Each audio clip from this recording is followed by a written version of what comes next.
So I was given early access to Starfield by Bethesda, and boy do I have some thoughts on it.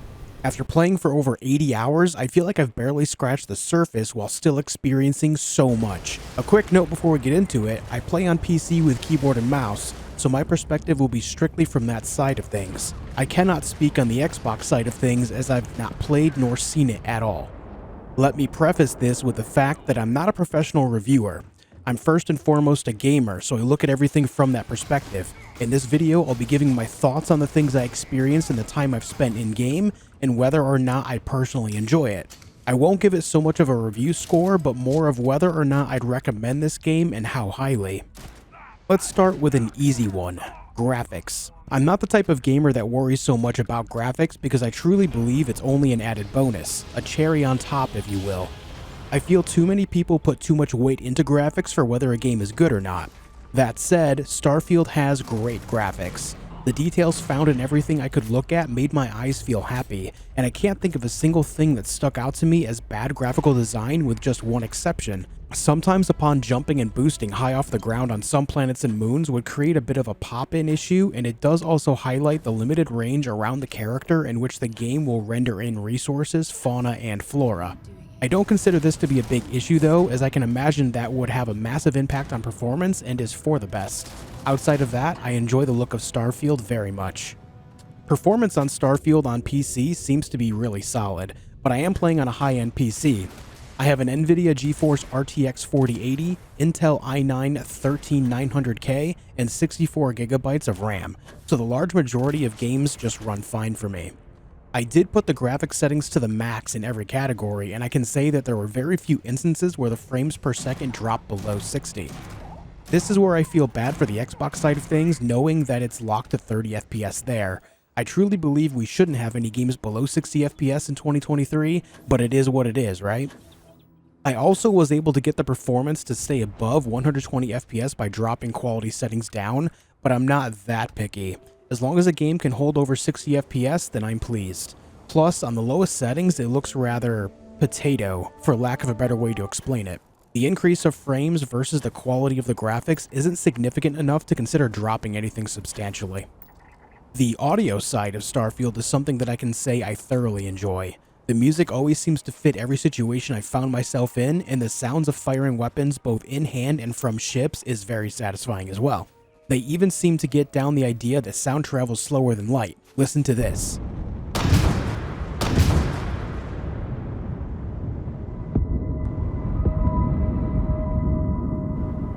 Now, I'm not going to get into the physics side of things here because that's something that I won't pretend to be fully educated in, but the design of this all the same is incredibly cool to me. Every weapon sounds unique, there's a wide variety of voices you hear in conversations across the galaxy, and listening to ships take off and land is so damn cool.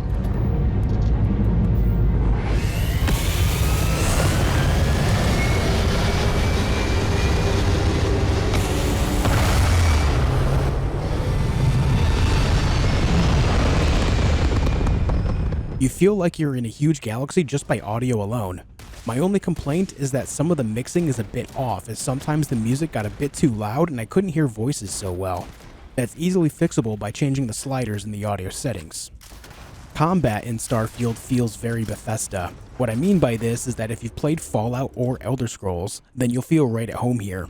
I do want to say there's some improvements in overall handling, as everything just seems tighter and doesn't feel as floaty as previous Bethesda games. Melee combat seems to have a bit more impact on enemies than I remember from older Bethesda games, adding a slight stagger a bit more often so you can feel the impact by getting in close and hitting the enemy.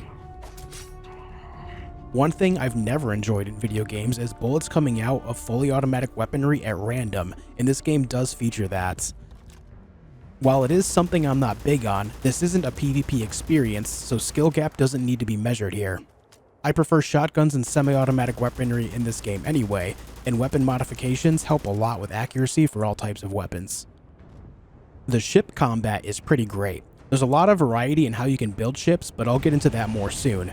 Speed matters as it affects how well your ship can turn, as well as how quickly you can close the gaps between you and other ships to get within lock-on range and max weapon range. Outmaneuvering ships is satisfying to do. Getting to the side or behind them and melting their shields or hammering their hulls gives great audible and visual feedback. Cannons, lasers, railguns, electromagnetic beams, particle beams, and missiles give a great amount of choices on how you want to tackle other ships. They all have their own effectiveness against shields and hulls, so a good mix is always a good idea. Or you can just go all missiles, it's really up to you. Dogfighting in space is something I'd love to see more of in video games, and Starfield's go at it is prime. I'm pretty sure I'm going to have to get into some space piracy to capitalize on this aspect of the game. Customization runs pretty deep in Starfield. The character creator has a good variety of things going on, including being able to fine-tune a lot of choices to get exactly what you're looking for. I spent a lot of time just creating different looks to see what the character creator is capable of, and I have to say I'm pretty pleased. I play the game almost entirely in first-person perspectives, so it matters a bit less overall, but it's nice to see the large amount of choices. The big customization comes with shipbuilding. I do have a video on how shipbuilding works, by the way. You'll see a link in the description as well as a card in the top right of the video if you'd like to check that out. You can customize the placement of everything on your ships, and the amount of choices between all the ship parts allows you to create a balance of aesthetic and performance.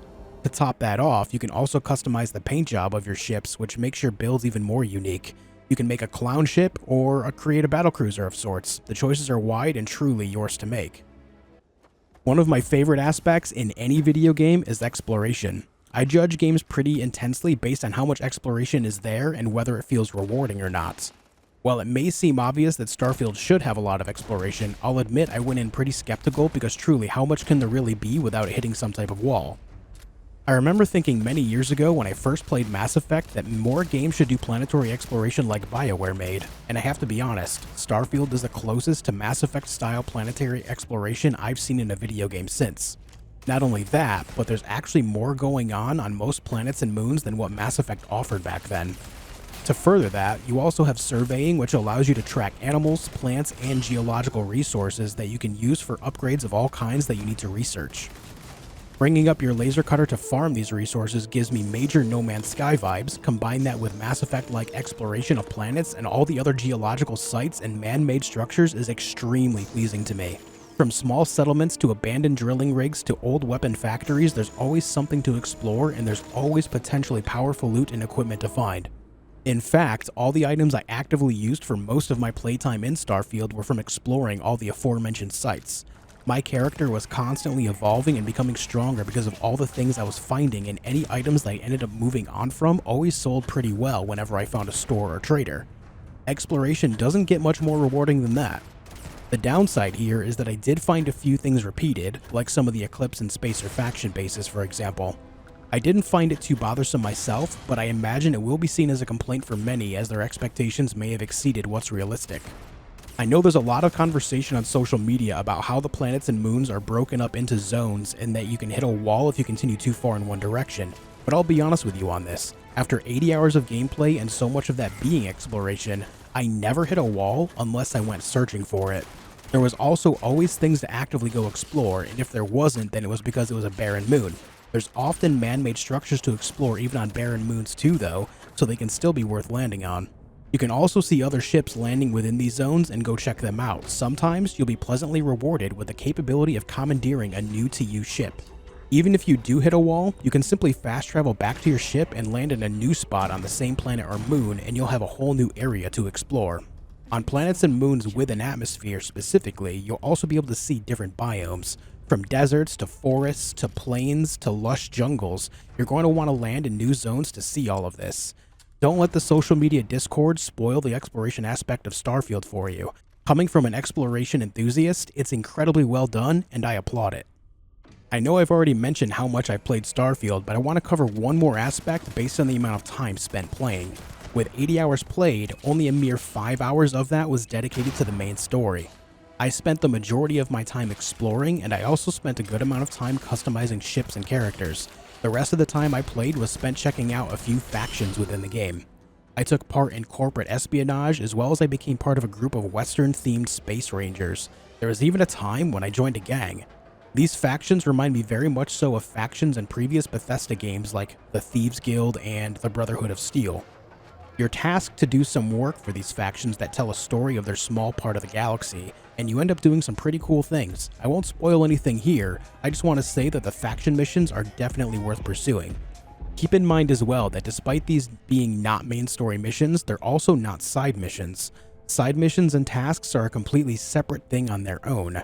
With that said, you can imagine the amount of questing and missions available in Starfield.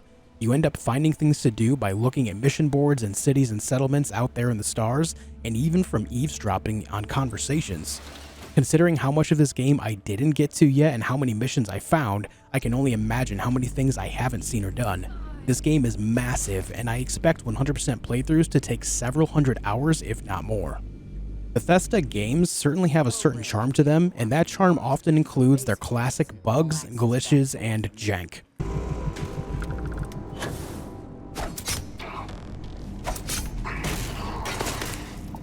Do you feel ready to wear the badge of a full-fledged Freestar Ranger?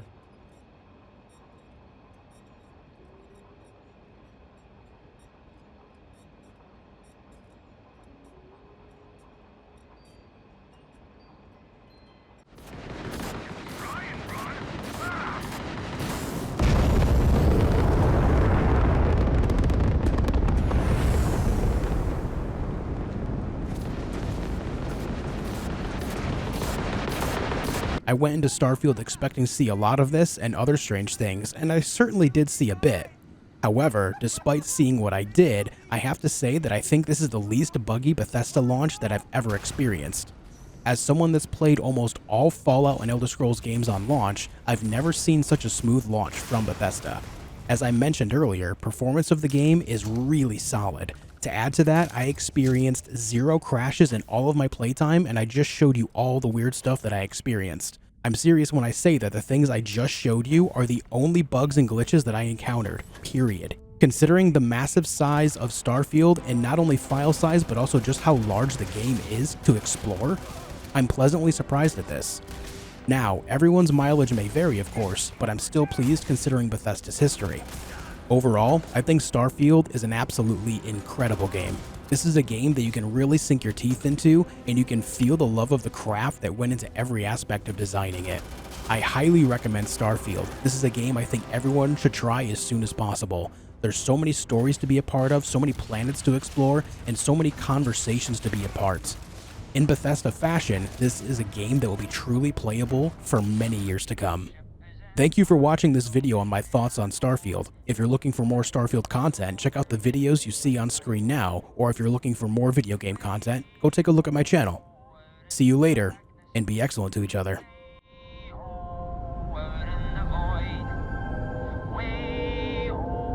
Back to my true love, as quick as an old asteroid.